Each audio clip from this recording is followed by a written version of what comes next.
Now will study about acceptation of election outcome. तो ये क्या है, ये भी एक फॉर्म है जिससे आप जान सकते हो कि हमारे इंडिया में जो इलेक्शंस होते हैं वो डेमोक्रेटिक होते हैं। हमें टोटल तीन फॉर्म है जिससे हम ये पता कर सकते हैं कि हमारे इलेक्शंस जो होते हैं इंडिया के वो डेमोक्रेटिक होते हैं। फर्स्ट है, आपने पढ़ाई है, इंडिपेंडेंट इलेक्शन कमिश्नर। सेकेंड है पॉपुलर पार्टिसिपेशन, इससे हमारे जो इलेक्शंस हैं वो डेमोक्रेटिक होते हैं।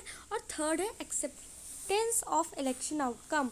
तो ये कैसे मैटर करता है कि हमारे इंडिया के इलेक्शंस डेमोक्रेटिक है कि नहीं। देखो, एक्सेप्टेंस ऑफ इलेक्शन आउटकम कहने का मतलब इलेक्शंस तो हो गए, लेकिन जब उसका आउटकम आता है, मतलब जब उसका रिजल्ट आता है, तो उसको कितने लोग एक्सेप्ट करते हैं। देखो, अगर इलेक्शन जो है वो सही मैनर से नहीं हुआ होगा, फ्री और फेयर मैनर से नहीं हुआ होगा, तो लोग क्या करेंगे, एक्सेप्ट नहीं करते हैं। कई बार ऐसा होता है, वैसे इतना, हाँ, हमारी कंट्री में तो ऐसा बहुत कम होता है, लेकिन लोग क्या करते हैं, क्योंकि हमारे कंट्री में इलेक्शंस होते हैं फ्री और फेयर मैनर पे ज़्यादातर होते हैं। आप देख रहे हो कि रूलिंग पार्टी जो है वो ज़्यादातर हारती है हमारी, क्योंकि देखो रूलिंग पार्टी के पास ही सबसे ज़्यादा पावर होती है, क्योंकि उसकी सरकार चल रही है, वो गवर्नमेंट है भाई। तो अब वो, अगर उसने इलेक्शंस में भाग लिया, तो इलेक्शंस में अगर कुछ गलत हो रहा होगा, अगर कुछ भी फ्री और फेयर मैनर से नहीं चल रहा होगा, तो रूलिंग पार्टी तो जीत जाएगी।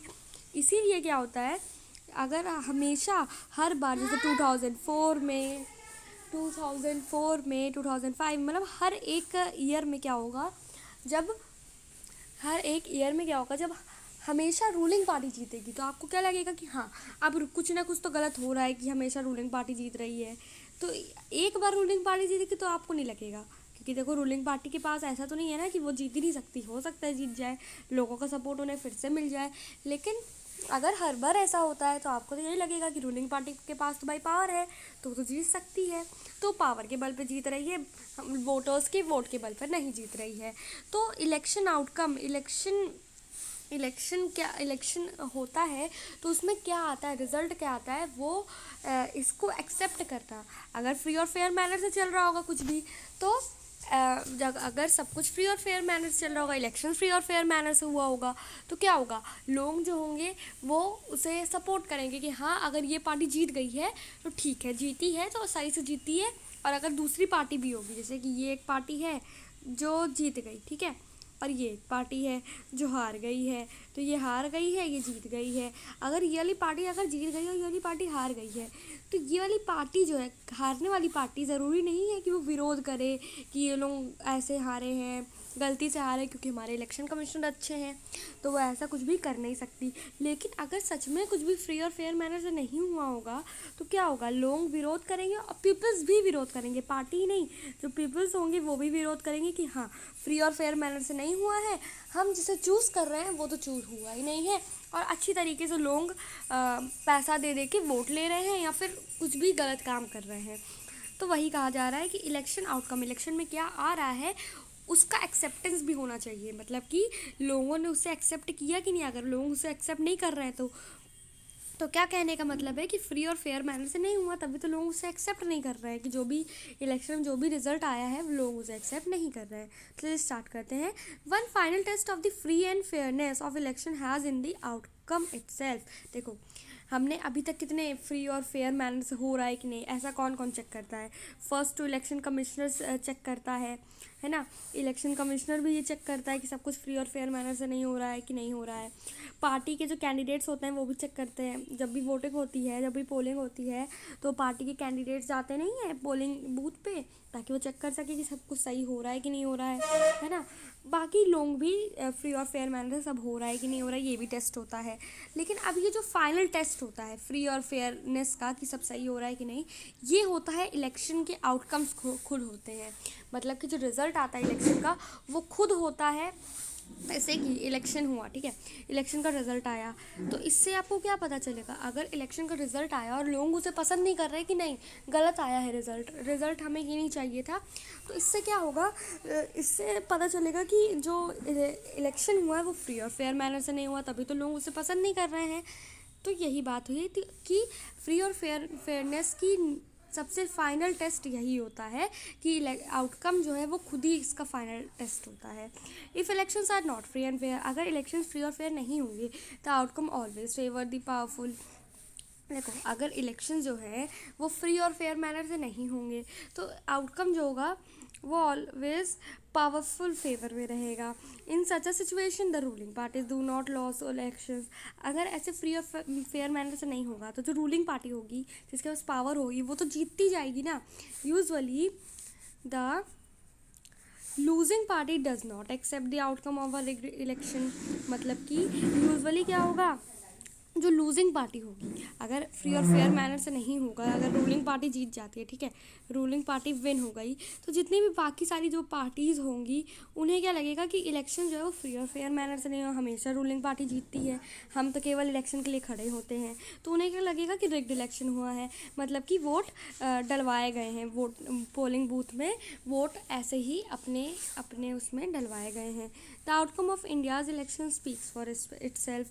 तो जो इंडिया का जो इलेक्शन होता है उसके आउटकम्स होते हैं, उसका जो रिजल्ट होता है खुद ही बोलता है। क्या बोलता है?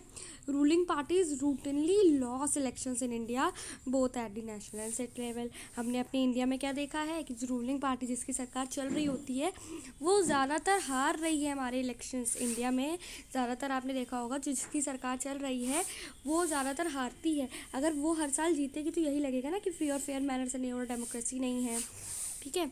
In fact, in every 2 out of the 3 elections held in the last 25 years, the ruling party lost. क्या कहा जा रहा है कि 3 इलेक्शंस अगर हुए तो 3 में से 2 इलेक्शंस जो होते हैं उसमें रूलिंग पार्टी हारती है। एक इलेक्शन पे रूलिंग पार्टी जीत सकती है, क्या पता रूलिंग पार्टी का सपोर्ट हो, लेकिन 3 में से अगर हम 2 की बात करें तो दो इलेक्शंस पर क्या होता है कि रूलिंग पार्टी हारती है 3 में से 2। तो ये कहा जा रहा है लास्ट 25 ईयर्स में रूलिंग पार्टी जो है वो हारी ही है, ज़्यादा जीती नहीं है। In the US an incumbent और sitting elected representative rarely loses an election. अगर उसी जगह पे हम अभी तो हमने इंडिया की बात की कि रूलिंग पार्टी हमेशा हारती है, लेकिन अगर हम यूएस की बात करें तो वहाँ पे क्या होता है, जो सिटिंग इलेक्टेड रिप्रेजेंटेटिव मतलब जो इनकम्बेंट है, इनकम्बेंट मतलब जो सिटिंग इलेक्टेड रिप्रेजेंटेटिव है, मतलब कि जिसकी सरकार चल रही है, वो क्या होता है, वो रेयरली लूज, मतलब वो हारते ही नहीं है इलेक्शन को। हारना जिसकी सरकार चल रही है, जो रूलिंग पार्टी है वो बहुत ही कम हारती है। यूएस की बात की जा रही है कि वहाँ पे तो हारना होता ही नहीं है। जितने भी और पार्टीज़ हैं वो भी वो केवल इलेक्शन में आती हैं, लेकिन जीतता हमेशा कौन है, जो जिसकी सरकार चल रही है। अगर वो एक पार्टी अगर एक बार जीत गई वहाँ की तो मतलब उसको हटाना उसकी सीट से काफ़ी ज़्यादा डिफ़िकल्ट होता है, मतलब वो हारती रही है, रेयरली हार जाए तो हार जाए। In India about half of the sitting MPs और एमएलएज लूज इलेक्शंस।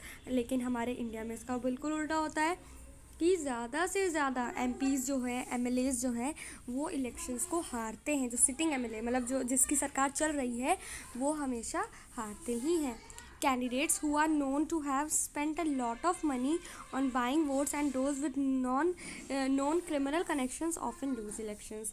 देखो, ऐसे जो आपने सुना होगा टीवी में, न्यूज़पेपर्स में कि कैंडिडेट जो ऐसे होते हैं जो कि ज़्यादा पैसा जो है ना वोट्स को ख़रीदने में लगाते हैं और क्रिमिनल कनेक्शंस होते हैं, उनके क्रिमिनल कनेक्शंस होते हैं, क्रिमिनल रिकॉर्ड्स होते हैं और वो वोट्स को ख़रीदते भी हैं उनके पैसे पावर से, तो वो ज़्यादातर ना हारते भी हैं। अगर वो ये सब करते हैं तो क्या होता है, वो इस तरह से क्या करते हैं, लूज़ भी होते हैं, हारते भी, ऑफन लूज़ इलेक्शंस।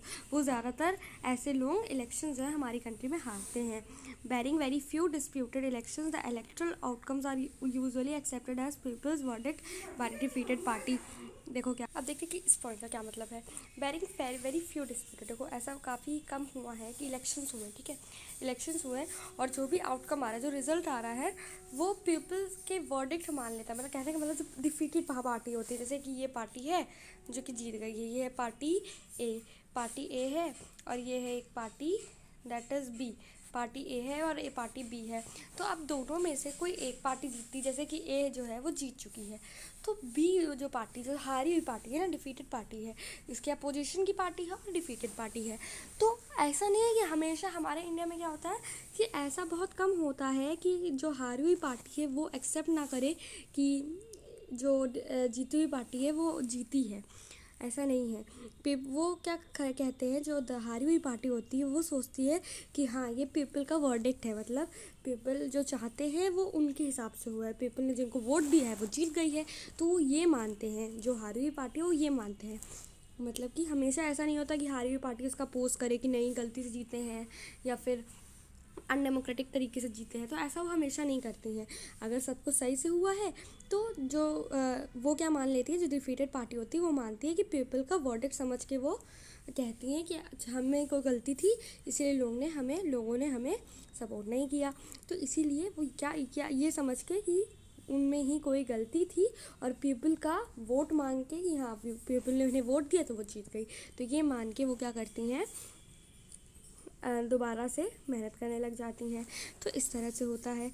ये था एक्सेप्टेंस ऑफ इलेक्शन आउटकम, मतलब इलेक्शन में जो भी आता है उसका लोग विरोध तो नहीं करते। तो यहाँ पे आपने हर एक चीज़ देखा कि इंडिया में विरोध ऐसा नहीं होता है, क्योंकि रूलिंग पार्टी हमेशा हारती नहीं, जीतती नहीं है। तो बस ये हो गया। अब ये लास्ट टॉपिक है, challenges to free and fair elections. Free और फेयर इलेक्शंस को चैलेंजेस क्या क्या होते हैं वो देखेंगे। उसके बाद यहाँ पे आप देखो चैप्टर जो है वो ख़त्म। Thank you.